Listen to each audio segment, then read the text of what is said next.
Ladies and gentlemen, Dr. Freeman Hrabowski. Thank you, my dear. Thank you, my dear. Thank you, Betty, so much. Betty represents a class of professors of history and teachers who have made such a difference in our country. Would you give our teachers and our professors and Betty Gardner a round of applause?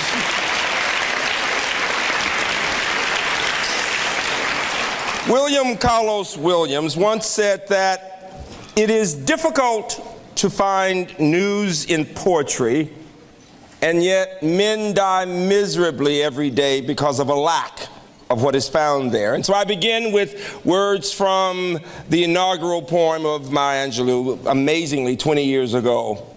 Lift up your eyes upon this day. Give birth again to the dream. Women, children, men, take it, this dream, into the palms of your hands, mold it into the shape of your most private need, sculpt it into the image of your most public self. Here on the pulse of this new day, you may have the grace to look up and out and into your sister's eyes and into your brother's face and say simply, very simply with hope, good morning. So good afternoon to all of you. Good afternoon. Give her a hand for that poetry and for words about dreams. I am deeply moved today. I've got so many friends in the room. I've got my students, some of my students and faculty right there. Raise your hands, guys. And I want you to see at my table, you got black folks and white folks and all kinds of folks, because everybody in America needs to understand the study and life of African Americans. Would you give me a hand? Everybody of all races, because we are an important part of this country. It is so important. And I look at Shirley Chisholm and I think back to the fact that 40-some years ago, Shirley Chisholm was the commencement speaker at my beloved Hampton with my classmates Denise and Allen. Give Shirley Chisholm and my beloved Hampton a hand, please. My beloved Hampton. That's special HU in Virginia. I'm being very political here. You see what I said? That's special HU in Virginia, all right? With all due respect. And to all of my friends from all the organizations in the Boule and the Alpha, I've seen so many friends in Jackie's links. It is so amazing how we are connected, the Deltas and all different types of groups. A part of African American life is that we are parts of different groups.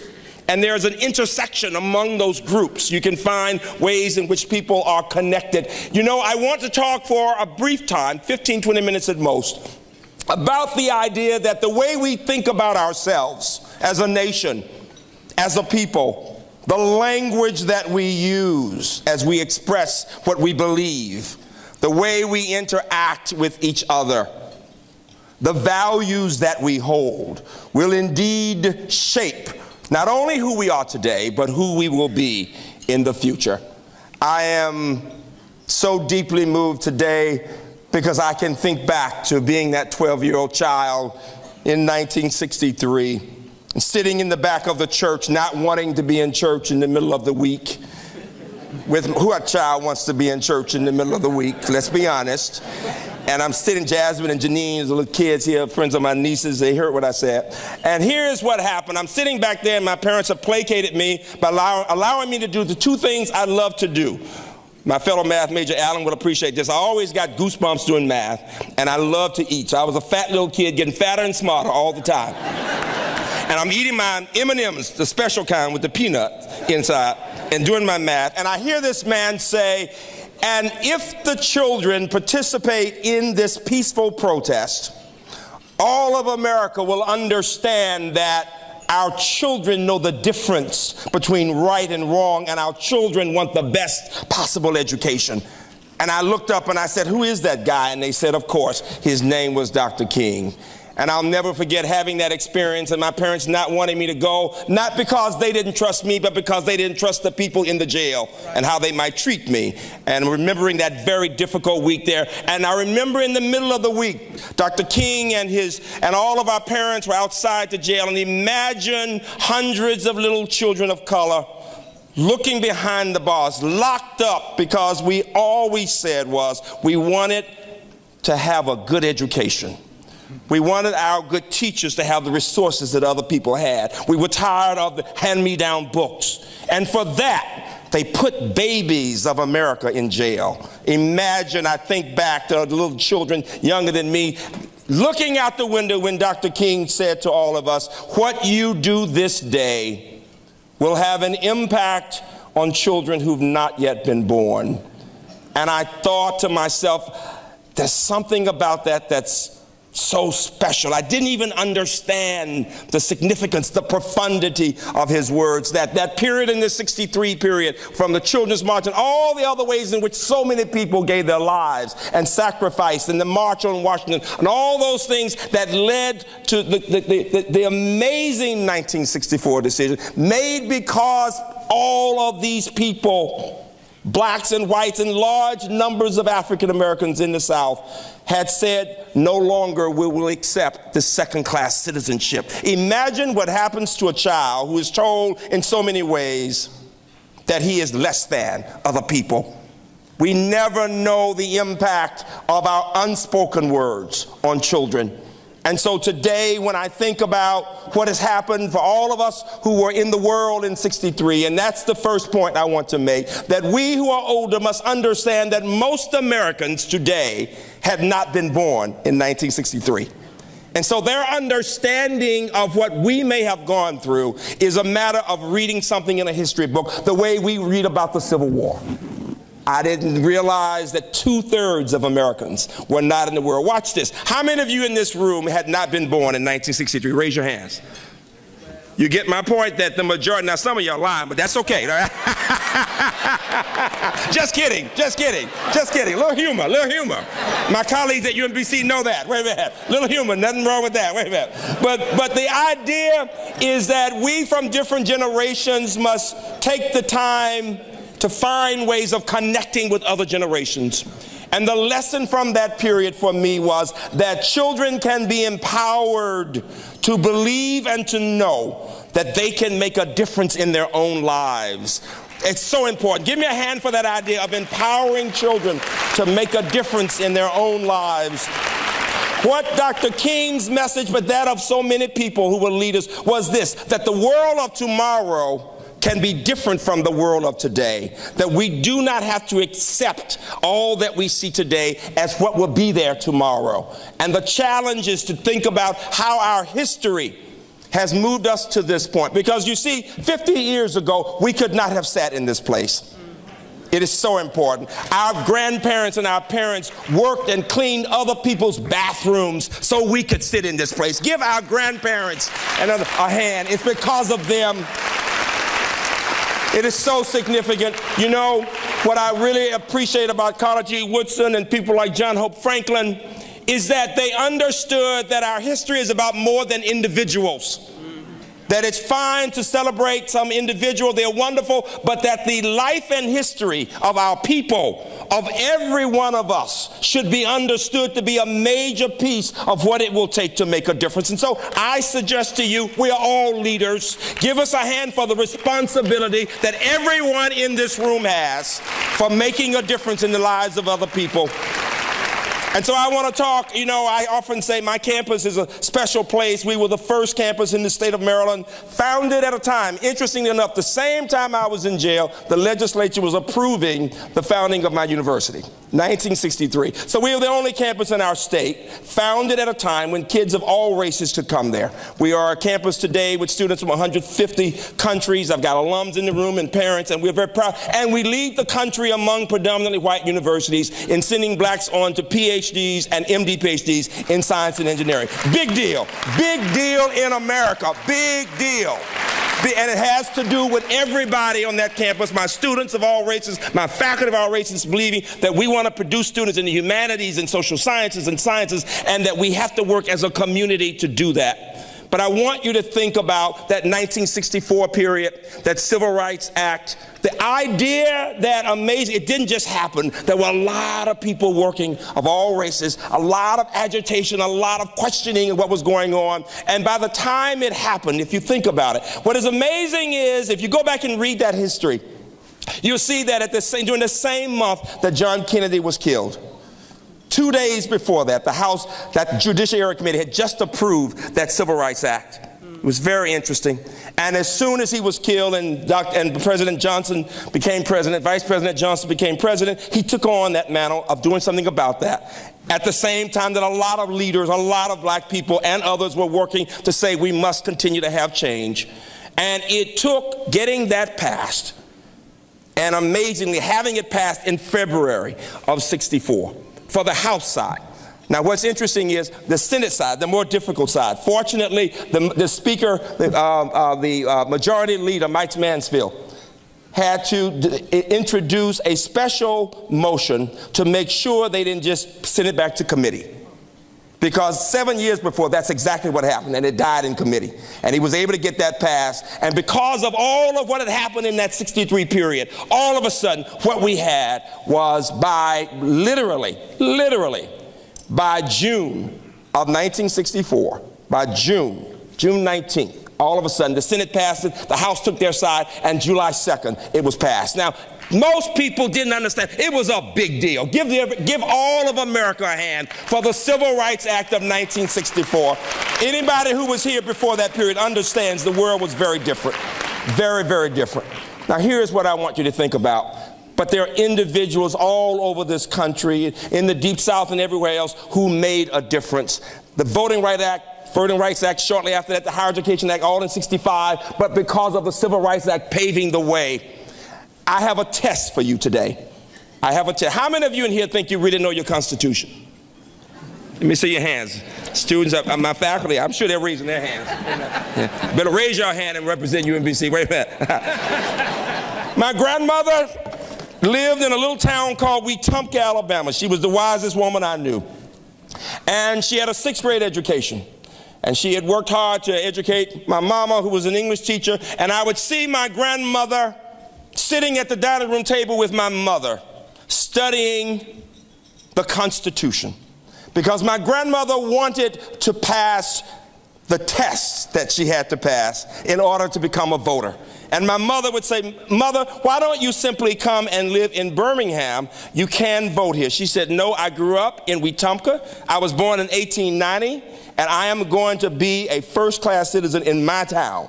I've got to do it for other people in my town." And they studied the Constitution. She went and took the test, and they flunked her. They flunked her that first time. They flunked her the second time. And every time she came back with questions. And what she decided to do was to get everybody she had convinced to go and take the test to remember some of the questions on the test. It was called the Alabama Literacy Test. Now, remember, whites didn't have to take this. Blacks had to take it, all right? And she got people to remember some of the, let me give you 2 or 3 questions. These questions will determine whether or not you can vote in the next election. You ready for this? If a person is charged with treason, denies his guilt, how many persons must testify against him before he can be convicted? How many of you know the answer? Okay, y'all can't vote no more. The answer, so you'll know, is 2, all right? If the president does not wish to sign a bill, how many days is he allowed to return it to Congress for consideration, for reconsideration? How many of you know the answer? Y'all really can't vote now. Wait a minute. The answer is 10, so you'll know, all right? And here's the third one. This is the last one. After presidential electors, the Electoral College, will gather in Washington and vote, to whom do they send their vote? Is it to the Chief Justice or the Vice President? Y'all just blew it again. It's the Vice President, all right? Imagine telling people with a 6th grade education that you have to know these. But my grandmama collected questions and put together the test. And that 3rd time she went there and she blew them away and came in the house. She said, "I am now a voting citizen of the United States of America." Give my grandmama a hand for voting, for fighting, for leading. She's the one that needs to be celebrated today. I stand on her shoulders. And there are stories like that. She was in her 70s. And so when young people ask me why they should vote, I tell them, how dare you tell me you won't vote? How dare you say that? It is our right to vote. And this is what the Civil Rights Act has done. It has allowed us to think about ways in which we can make a difference. And here's the challenge that we face. In the 60s, what percent of Americans do you think had a college degree? What would you think? It was only 10% of Americans with a college degree. What percent of whites do you think had a college degree? It was only 11%. What percent of blacks? It was only 2%.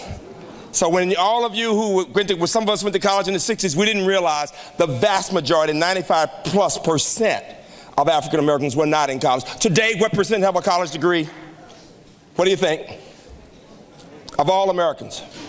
I can tell y'all a risk-adverse group too. I can tell. You're used to getting A's. You don't want to say something till you know the answer. You're scared other people are going to laugh at you. I know. What percent do you think?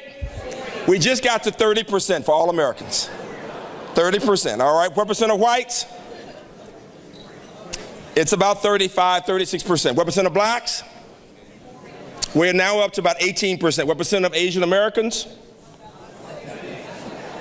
See how much you think of that group? I got a lot of students of Asian descent. It is 55%. I have a lot of students of Asian descent. And what percent of Hispanics, the fastest growing group?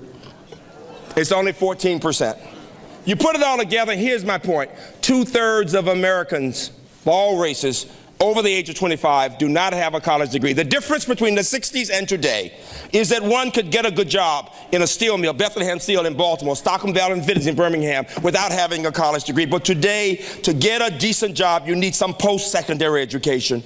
And here is the challenge that we face when we think about civil rights. You know, that Higher Education Act meant so many people went to college. How many of you in this room are the first in your family to go to college or first generation? Let me see your hands. You're going to see the vast majority of Americans of all races, because after the first person went, others waited to see what was going to happen. You know, people from the churches were going, and some ladies would say, here, baby, here's $1 for you. Here's $5 to help you out. Other people said, you know, she needs to be trying to get a husband and a job. You had the naysayers, right? You had the naysayers and the others. But the first person made it, became a teacher or whatever, and was able, and it made all the, to give a hand for all the people who were first generation to go to college, whatever it is, because they made the difference. They set the example. It was the evolution of the middle class for all races. And there is our challenge today, that 40% of Americans, 40% easily, are not learning to read well and think well, and a larger percentage of African American children. Our challenge, when I think about the civil rights struggle of this day, is to create a culture in America where it's cool to be smart, where kids want to be a good thinker, where they want to ask good questions, where they want to have the values that we consider most important. Our vision must be that we think about what it has taken for us to get to this day, our spirituality, our faith, our respect for other people, our hard work, our discipline. These are the same values we must always have. You know, it is so interesting that one of your speakers in years past was the president of this association, a wonderful leader, somebody we think so much of. And I brought a quote. She was the president of your association at one time, Mary McLeod Bethune. Wonderful, incredible woman, good friend of Eleanor Roosevelt's. She was creating this industrial and literary school for colored girls, and she was inviting people to come and work with her, to become trustees. And this white, wealthy guy came to the school, and he looked around, and Mary McLeod Bethune said, "We burned logs and used the charred splinters as pencils. For ink, we mashed up elderberries, and strangers gave us a broom, a lamp, some cretonne to drape around the ugly packing case, which served as my first desk. Day after day, I went to the city dump." Imagine this woman of such dignity saying she went to the city dump and visited trash piles behind hotels, looking for discarded linen and kitchenware and cracked dishes and shattered chairs. I became adept at begging for bits of old lumber and bricks and even cement. Salvaging, reconstructing, and making bricks without straw were all a part of our training. One day, a potential benefactor entered my office, which was furnished with the crates and the broken down chairs, and he said, "Where is this school you want me to be a trustee of?" And she said, I stood and looked him in his eyes, and I said, "In my mind, in my soul. In my mind, in my soul." Give Mary McLeod Bethune a hand for the vision. For the vision. You know, I am so honored to be serving as chair of the President's Commission on African American Excellence in Education, and I'm so proud of young David Johns, the executive director, and I want you to get in contact with him as he leads this initiative, because our vision is that every child will learn to read well and to think well and to compute well and will want to be a smart kid, because that is what it takes. It is the brain power coupled with the values that can make all the difference. I want you, America, you African Americans, to watch your thoughts, for they become your words. To watch your words, for they become your actions. To watch your actions, for they become your habits. To watch your habits, for they become your character. I tell my students, your character has everything to do with who you are. Not only when somebody can watch you, but what will you do when your mama's not there? There's your character. So thoughts become words, and words become actions, and actions become habits. Habits become character. Watch your character. It becomes your destiny, dreams, and values. Thank you all very much. Thank you. Thank you. Thank you. Thank you.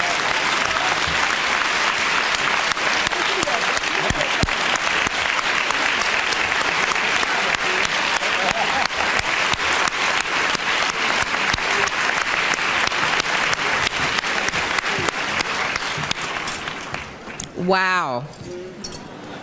Another round of applause. The ancestors, the courage, the grandmothers. Just what we needed to hear.